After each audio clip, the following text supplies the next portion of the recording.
ब्राह्मण जो हैं वही पुष्यमित्र शुंग को अपना बाप बनाए घूम रहे थे। नहीं नहीं, आपने आपके बताया ना ब्राह्मण उसमें जो हैं राहुल राहुल सांकृत्यायन की गलती थी, ऐसा आपने केदारनाथ उसमें बोला। पांडे, केदारनाथ पांडे नाम है उनका। हाँ। हाँ, आप ब्राह्मण हैं? बोलिए।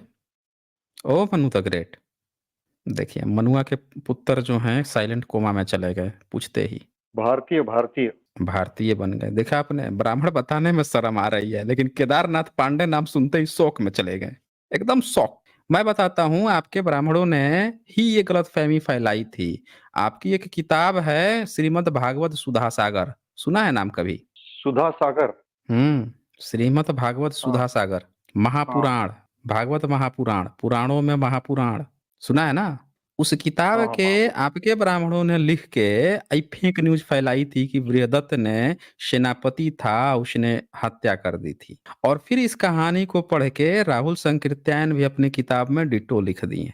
तो फेक न्यूज एक ब्राह्मण पहले अपने पुराण में अपनी किताब में गपोड़ता है, एक दूसरा ब्राह्मण उसको उठा के लिख देता है। तो कुल मिला के फैलाया तो आपने प्रोपगंडा ना, और आपके ब्राह्मण जो हैं वीडियो बना के शॉर्ट्स बना के घूम रहे थे, पुष्यमित्र शुंग, उससे कोई पंगा नहीं, पौधों को मार दिया, काट दिया, पाप है पाप है। अब मैं देख के मुझे बड़ा हंसी आती थी कि ये ब्राह्मण जो हैं हमेशा बुद्धिस्ट को ही अपना बाप बनाए काहे घूमते हैं। पता नहीं नियोग प्रथा कहीं वहीं तो नहीं चले गए थे। क्योंकि वो तो बौद्ध है तो फिर तो नियोग करवाना पड़ेगा ना उससे। क्योंकि आपको आपके यहाँ तो अभी हम लोग देख रहे थे उसमें तो लिखा है कि बुद्ध का चेहरा तक नहीं देखना। मलेच्छ बता रहे थे तो मनुदत्त ये सबूत दिखाऊं मैं? कहिए तो सबूत दिखा दूं मैं। नहीं नहीं, सवाल ये है फिर विरोधियों ने क्यों उसको पकड़ के रखा और इतने चिल्ला रहे थे इतने विरोधियों सालों से? हाँ तो इतिहासकार कौन है? इतिहासकार कौन था? जब से देश आजाद हुआ तब से सारा इतिहास तो आप लिखे, जो पढ़ाए हैं तो उसको पकड़ के रखा उन्होंने। जो जो पढ़ाए वो वैदिक काल पढ़ाए, वो तो आज भी देखो बहुत लोग पकड़ के रखे हुए हैं, सब उसी तरह किताब में छापते रहते हैं। जो जो ब्राह्मणों ने बैठ के, आप बैठे हो जज में, आप बैठे हो प्रोफेसरशिप में, आप बैठे हो इतिहास से लेकर हर जगह पे, जो जो लिखते हो बाकी लोगों के लिए वही रेफरेंस होता है। ये देखो आपके किताब है श्रीमद् भागवत सुधा सागर, और आप सोच रहे हो ना कि जो पर्दाफाश किया हूँ सबका मुंह बंद किया हूँ, आप ही लोग का सबसे पहले मुंह बंद हुआ है। 12वां स्कंद है, 12वां स्कंद का पहला चैप्टर।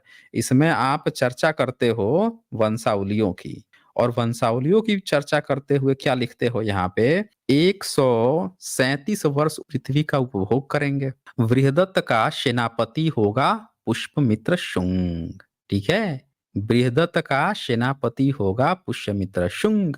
वह अपने स्वामी को मारकर स्वयं राजा बन बैठेगा। और फिर आपने लिखा पुष्यमित्र का अग्निमित्र, अग्निमित्र का सुज्येष्ठ होगा। तो आपने ये फेक न्यूज फैलाई थी कि बृहदत्त नाम का सेनापति होगा पुष्यमित्र का, जिसने अपने स्वामी को मार के हत्या कर देगा। आपकी एक धार्मिक किताब की फेक न्यूज चारों बगल घूम रही है, सब लोग लेके घुमा रहे हैं। अब किसी को रेफरेंस से मतलब तो है नहीं, कहाँ से आया कहाँ से आया। एक ने पकड़ा, एक ने लिख दिया, अच्छा उन्होंने लिख दिया, चलो अब सब मार रहे हैं। आप लोगों का कॉपी पेस्ट ऐसे ही चलता है ना, एक मुंह से गपोड़ दिया कि वैदिक काल था, दूसरा जो है बाकी सब देखो उन्होंने लिखा है, वो हो गया हो गया। प्राइमरी सोर्स तो आपको चेक करना नहीं है। आपके ब्राह्मणों को ज्ञान से तो कोई मतलब होता नहीं है, कॉपी पेस्ट में तो माहिर हो।